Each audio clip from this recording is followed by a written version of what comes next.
சுவாமி விவேகானந்தரின் பதஞ்சலி யோக சூத்திரங்கள் உயர்நிலை பாடங்கள் முன்னுரை. யோக சூத்திரங்களை விளக்குவதற்கு முன் ஒரு முக்கியமான விஷயத்தை விவாதிக்க விரும்புகிறேன். யோக நெறியின் கொள்கை முழுவதும் இதையே ஆதாரமாக கொண்டுள்ளது. நாம் இப்போது சார்பு நிலையில் உள்ளோம். இதற்கு முன்பு தனி நிலையில் இருந்தோம். இந்த தனி நிலையிலிருந்தே நாம் தோன்றியுள்ளோம், வெளிப்பட்டுள்ளோம். இப்போது மீண்டும் இந்த சார்பு நிலையிலிருந்து தனி நிலையை நோக்கி பயணம் செய்து கொண்டிருக்கிறோம். உலகின் மேதைகளும் பொதுவாக இதை ஒப்புக்கொள்வதாகத்தான் தோன்றுகிறது. தூல இயற்கை ஆராய்ச்சிகளும் இந்த உண்மையை ஏறக்குறைய தெளிவாக்கி உள்ளது. இதை ஒப்புக்கொண்டால் அந்த தனி நிலை சிறந்ததா, இப்போதைய சார்பு நிலை சிறந்ததா என்பதுதான் கேள்வி. இப்போதைய சார்பு நிலைதான் மிக உயர்ந்தது என்று எண்ணுபவர்களுக்கு குறைவில்லை. நாம் பிரிவுகளற்ற பரம்பொருளின் வெளிப்பாடுகள். பிரிவுகளுடன் கூடிய இந்த நிலையே தனிநிலையை விட உயர்ந்தது என்று மிக சிறந்த சிந்தனையாளர்கள் கூட கருதுகிறார்கள். அந்த தனிநிலையில் எந்த பண்பும் இருக்க முடியாது. அந்த நிலை உயிரற்றதாக, உணர்ச்சியற்றதாக, மந்தமானதாகத்தான் இருக்க வேண்டும். இப்போதைய இந்த வாழ்வில்தான் நாம் சுகபோகங்களை அனுபவிக்க முடியும். எனவே இதை பற்றி பிடித்து கொள்ள வேண்டும். இவ்வாறு அவர்கள் கற்பனை செய்கிறார்கள். முதலில் நாம் வாழ்க்கை பிரச்சினைக்கான மற்ற தீர்வுகளை ஆராய வேண்டியுள்ளது. பழைய தீர்வு என்னவென்றால், மரணத்திற்கு பின்னரும் மனிதன் அப்படியே வாழ்கிறான். அவனது தீய பக்கங்கள் ஒளிந்து நல்ல பக்கங்கள் மட்டும் என்றென்றும் நிலைத்து நிற்கிறது என்பதுதான். தர்க்க ரீதியாக சொல்வதானால் மனிதனின் லட்சியம் உலகமே. அதாவது இந்த உலக வாழ்வே சற்று உயர்ந்த நிலையில் அங்கும் நீட்டப்படுகிறது. தீமைகளற்ற அதை சொர்க்கம் என்ற பெயரால் அழைக்கிறார்கள். அவ்வளவுதான். இந்த கொள்கை முற்றிலும் தவறானது, சிறுபிள்ளைத்தனமானது என்பது தெளிவு. ஏனெனில் அப்படி ஒரு நிலை இருக்க முடியாது.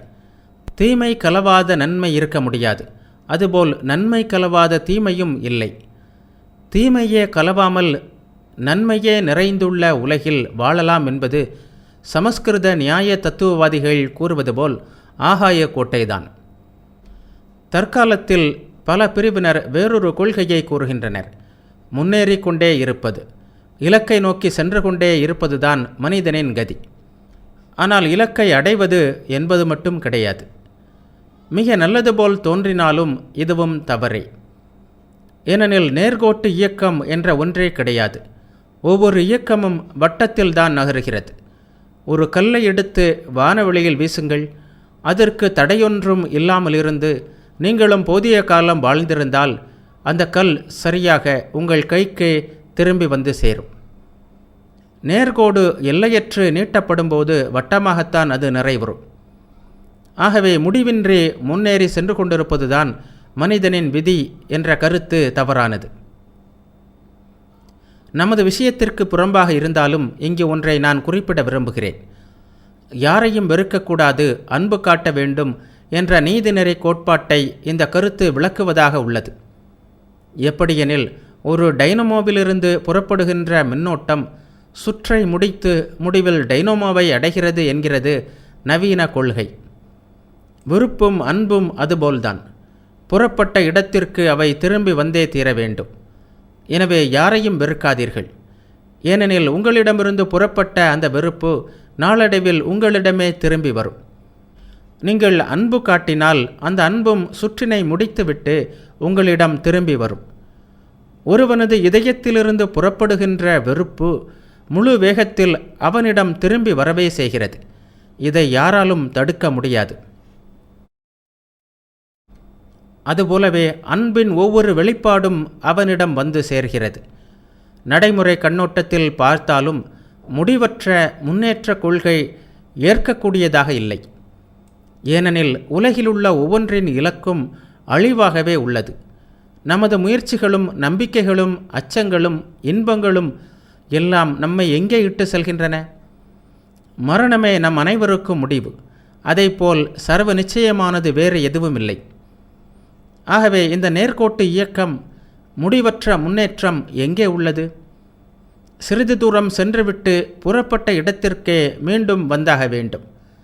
அண்ட பிளம்புகளிலிருந்து சூரியன், சந்திரன், நட்சத்திரங்கள் முதலியவை உருவாகின்றன.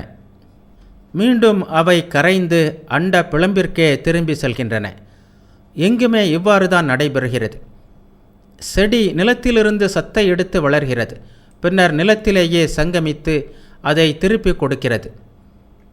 உலகில் உள்ள உருவம் ஒவ்வொன்றும் சூழ்ந்துள்ள அணுக்களிலிருந்து ஆக்கப்பெற்று இறுதியில் அணுக்களாகவே ஆகின்றன. ஒரே விதி வெவ்வேறு இடங்களில் வெவ்வேறு விதமாக செயல்பட முடியாது, ஒரே விதத்தில்தான் செயல்படும். இதைவிட நிச்சயமானது வேறொன்றும் இல்லை. இயற்கைக்கு இது விதியானால் எண்ணங்களுக்கும் இந்த விதி பொருந்தும். எழுகின்ற எண்ணங்களும் மாய்ந்து கிளம்பிய இடத்திற்கே சென்று சேரும். நாம் விரும்பினாலும் விரும்பாவிட்டாலும் இறைவன் அல்லது பரம்பொருள் என்று அழைக்கப்படுகின்ற நமது மூல காரணத்திற்கு நாம் திரும்பி சென்றேயாக வேண்டும். நாம் கடவுளிடமிருந்து வந்தோம், நாம் அவரிடம் திரும்பி சென்றேயாக வேண்டும். அவரை கடவுள் என்றோ சுத்த பிரம்மம் என்றோ இயற்கை என்றோ கூறிக்கொள்ளுங்கள். யாரிடமிருந்து இந்த பிரபஞ்சமெல்லாம் தோன்றியதோ, தோன்றிய அனைத்தும் யாரில் வாழ்கின்றனவோ, யாரிடம் அவை திரும்பி செல்லுமோ அதுவே உண்மை. இந்த உண்மை சர்வ நிச்சயமானது. இயற்கை ஒரே நியதியில் இயங்குகிறது. ஒரு கோளத்தில் நிகழும் செயல்பாடே லட்சக்கணக்கான பிற கோளங்களிலும் நடைபெறுகிறது. கிரகங்களை பொறுத்தவரை எது உண்மையோ அதுவே பூமியை பொறுத்தவரை, மனிதனை பொறுத்தவரை, அனைத்தையும் பொறுத்தவரை உண்மை. ஒரு பெரிய அலை எண்ணற்ற சிற்றலைகளின் தொகுதியாகும். உலகத்தின் வாழ்வு என்பது லட்சக்கணக்கான சிற்றுயிர்களின் வாழ்க்கை தொகுதி. உலகத்தின் அழிவு என்பது இந்த லட்சக்கணக்கான சிற்றுயிர்களுடைய அழிவின் தொகுதி. இப்பொழுது கேள்வி எழுகிறது, கடவுளிடம் திரும்பி செல்வது உயர்ந்த நிலையா இல்லையா? அது உயர்நிலையே என்ற யோக நெறியின் தத்துவ அறிஞர்கள் உறுதியாக கூறுகின்றனர். மனிதனின் இப்போதைய நிலை ஒரு வீழ்ச்சி என்று அவர்கள் கூறுகின்றனர். அப்படியில்லை, மனிதனின் இப்போதைய நிலை ஓர் உயர்ச்சி என்று சொல்லக்கூடிய மதம் ஒன்று கூட உலகில் இல்லை. இதன் கருத்து என்னவென்றால், முதலில் அவன் பரிபூரணமானவனாக தூயவனாக இருந்தான், பின்னர் வீழ்ச்சியடைய தொடங்கினான். இதற்கு கீழே போக முடியாதென்ற நிலை வந்தால் மேல் நோக்கி படிப்படியாக முன்னேறி வட்டத்தை பூர்த்தி செய்ய வேண்டும். வட்டம் பூர்த்தியாகியே தீரும். மனிதன் எவ்வளவுதான் கீழே சென்றாலும் இறுதியில் மேல் நோக்கி வந்து மூல காரணமாகிய இறைவனை அடைந்தேயாக வேண்டும். அவன் ஆரம்பத்தில் கடவுளிடமிருந்தே வந்தான், இடையில் மனிதனானான், இறுதியில் கடவுளிடமே திரும்பி போகிறான். இவ்வாறு துவைத நெறி அதனை விளக்குகிறது. அத்வைதத்தின்படி மனிதனே கடவுள், மறுபடியும் அவன் அவரை அடைகிறான். நமது இப்போதைய நிலை உயர்வானது என்றால் ஏன் இவ்வளவு அச்சமும் துயரமும்? இவற்றிற்கு ஏன் ஒரு முடிவு வரவில்லை? இந்த நிலை உயர்வானது என்றால் ஏன் இது முடிய வேண்டும்? நலிவதும் அழிவை நோக்கி செல்வதும் உயர்நிலை ஆகாது. ஏன் இந்த நிலை பயங்கரமாகவும் அதிருப்தியை தரக்கூடியதாகவும் இருக்க வேண்டும்? மேல் நோக்கி செல்ல வேண்டுமானால் இந்த நிலை வழியாகத்தான் சென்றாக வேண்டும். நாம் மீண்டும் பழைய நிலையை அடைவதற்கு இதை கடந்தே தீர வேண்டும் என்ற அளவில் இதனை ஏற்றுக்கொள்ளலாம். அவ்வளவுதான். ஒரு விதையை நிலத்தில் இட்டால் அது அழுகி சில காலத்திற்குள் கரைந்து விடுகிறது. அந்த அழிவிலிருந்தே அழகிய புதிய மரம் உண்டாகிறது. அதுபோல் கடவுளாக வேண்டுமானால் ஒவ்வொரு உயிரும் அழிந்தே தீர வேண்டும். எனவே மானிடம் என்று நாம் அழைக்கின்ற இப்போதைய நிலையிலிருந்து எவ்வளவு விரைவாக வெளியேறுகிறோமோ அவ்வளவுக்கு நல்லது. அதற்காக தற்கொலை செய்து கொள்வதா? அல்லவே அல்ல. அதனால் குழப்பமே மிகும். நம்மை வருத்துவதும் உலகை பழிப்பதும் அதிலிருந்து வெளியேறும் வழிகள் அல்ல. நம்பிக்கையே இல்லாத மனத்தளர்வு என்ற சதுப்பு நிலத்தினுடைய நாம் சென்றாக வேண்டும். எவ்வளவு விரைவாக அதை கடக்கிறோமோ அவ்வளவுக்கு நல்லது. மனித நிலைதான் மிக உயர்ந்த நிலை என்பது அல்ல. இதனை எப்போதும் நாம் நினைவில் கொள்ள வேண்டும். மிக உயர்ந்த நிலை என்று கூறப்பட்ட இந்த தனி நிலை சிலர் பயப்படுவது போல் கடற்பஞ்சு அல்லது கல் போன்ற ஒரு நிலை அல்ல என்பதை புரிந்து கொள்வதுதான் இதில் உண்மையின் கடினமான பகுதி. அவர்களை பொறுத்தவரை 2 நிலைகளே உள்ளன. ஒன்று கல்நிலை, மற்றது கருத்து நிலை. ஆனால் வாழ்வு என்பதை இந்த 2 நிலைகளுக்குள் வரையறுக்க அவர்களுக்கு என்ன உரிமை இருக்கிறது? கருத்து அல்லது எண்ணத்தை விட எல்லையற்ற அளவு உயர்ந்த நிலை ஒன்று இல்லையா? ஒளியின் அதிர்வுகள் மிக குறைவாக இருக்கும்போது நாம் ஒளியை காண்பதில்லை. அதிர்வுகள் சற்று அதிகரிக்கும் போது ஒளி நம் கண்களுக்கு புலனாகிறது. அவை இன்னும் அதிகரித்தாலும் நாம் ஒளியை காண முடிவதில்லை. அது நமக்கு இருளாகி விடுகிறது. இறுதியில் நிலவிய இருளும் முதலில் நிலவிய இருளும் ஒரே போன்றவையா? இல்லவே இல்லை. இரண்டும் இரு துருவங்கள். கல்லின் எண்ணமற்ற நிலையும் கடவுளின் எண்ணமற்ற நிலையும் ஒன்றா? ஒருபோதும் இல்லை. கடவுள் சிந்திப்பதில்லை, அவர் ஆராய்வதில்லை. அவர் ஏன் ஆராய வேண்டும்? ஆனால் அவர் அறியாதது ஏதாவது உண்டா? அப்படி ஏதாவது இருந்தாலல்லவா அவர் ஆராய்ந்து அறிய வேண்டும். கல் ஆராய முடியாது, கடவுள் ஆராய்வதில்லை. இதுதான் கல்லுக்கும் கடவுளுக்கும் உள்ள வேறுபாடு. தத்துவ அறிஞர்கள் எண்ணத்திற்கு அப்பால் செல்ல பயப்படுகின்றனர். எண்ணத்திற்கு அப்பால் அவர்கள் எதையும் காண்பதில்லை. ஆராய்ச்சி அறிவிற்கு, தர்க்க அறிவிற்கு அப்பால் எவ்வளவோ உயர்ந்த நிலைகள் உள்ளன. உண்மையில் ஆன்மீக வாழ்க்கையின் முதற்படியே புத்திக்கு அப்பால்தான் இருக்கிறது. எண்ணத்தையும் புத்தியையும் ஆராய்ச்சியையும் கடக்கும்போதுதான் கடவுளை நோக்கி முதல் அடியை எடுத்து வைக்கிறீர்கள். அதுதான் வாழ்வின் ஆரம்பம். சாதாரணமாக நாம் வாழ்வு என்று கூறுவது வெறும் கருநிலையே. எண்ணத்தையும் பகுத்தறிவையும் கடந்த நிலைதான் மிக உயர்ந்த நிலை என்று கூறுவதற்கான நிரூபணம் எது என்ற கேள்வி எழுகிறது. முதலில் உலகின் மாமனிதர்கள் அனைவரும் வாய்ச்சொல் வீரர்களை விட எவ்வளவோ உயர்ந்தவர்கள்.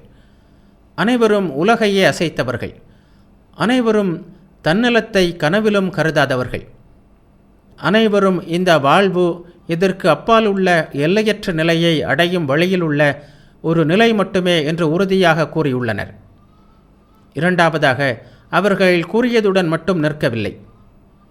தாங்கள் சென்ற வழியில் செல்வதற்கான பாதையை ஒவ்வொருவருக்கும் காட்டியுள்ளனர். தாங்கள் பின்பற்றிய வழிமுறைகளை பின்பற்றுவதற்கு வேண்டிய சாதனங்களை விளக்கியுள்ளனர். மூன்றாவதாக, அவர்கள் காட்டிய பாதையை தவிர நமக்கு வேறு வழியும் இல்லை, வேறு விளக்கமும் இல்லை. இந்த உலக வாழ்வை விட உயர்நிலை இல்லை என்று வைத்து கொண்டாலும் இந்த வட்டத்திற்குள்ளேயே நாம் ஏன் சுழன்று கொண்டிருக்கிறோம்? இந்த உலகை பகுத்தறிவு விளக்க முடியுமா? இந்த உலகை நாம் கடந்து செல்லாவிட்டால், உயர்ந்த எதையும் நாம் கேட்கக்கூடாது என்றால், புலன்களால் உணரக்கூடிய இந்த உலகமே நமது அறிவின் எல்லை என்று ஆகிவிடும். இது ஆஞ்ஞேயவாதம். ஆனால் புலன்களால் வருகின்ற அறிவு சரியானது என்பதற்கு என்ன நிரூபணம் உள்ளது? ஒருவன் நடுவீதியில் அசையாமல் நின்று உயிரை விட தயாராக இருப்பானானால் அவனையே உண்மையான ஆஞ்ஞேயவாதி என்று நான் கூறுவேன். பகுத்தறிவே எல்லாம் என்றால் சூன்யவாதத்தின் இந்த பக்கத்தை பற்றி கொண்டு நாம் எங்கும் நிற்க முடியாது. ஒருவன் தேடும் பணம், பெயர், புகழ் இவற்றை தவிர மற்றவற்றில் உண்மை இல்லை என்று கூறினால் அவன் ஒரு ஏமாற்றுக்காரன். பகுத்தறிவு என்று அழைக்கப்படுகின்ற உண்மையான சுவரை நம்மால் தாண்டி செல்ல முடியாது என்று காண்ட் சந்தேகத்திற்கு இடமின்றி நிரூபித்திருக்கிறார். ஆனால் இந்திய தத்துவ சிந்தனைகள் அடிப்படையாக கொள்கின்ற முதல் கருத்து இதுதான். இந்த அடிப்படையில் நின்று கொண்டுதான் பகுத்தறிவை கடந்த ஒன்றை துணிந்து தேடவும் அதை அடைவதில் வெற்றி பெறவும் செய்துள்ளனர். அதில் மட்டுமே நமது இப்போதைய நிலைக்கான விளக்கத்தை காண முடியும். இந்த உலகிற்கு அப்பால் நம்மை இட்டு செல்வதான ஒன்றை படிப்பதன் பலன் இதுவே. நீயே எங்கள் தந்தை, அஞ்ஞான பெருங்கடலை தாண்டி அக்கறைக்கு எங்களை எடுத்து செல்வாயாக. இதுவே மத விஞ்ஞானமாகிறது, வேறெதுவும் இல்லை.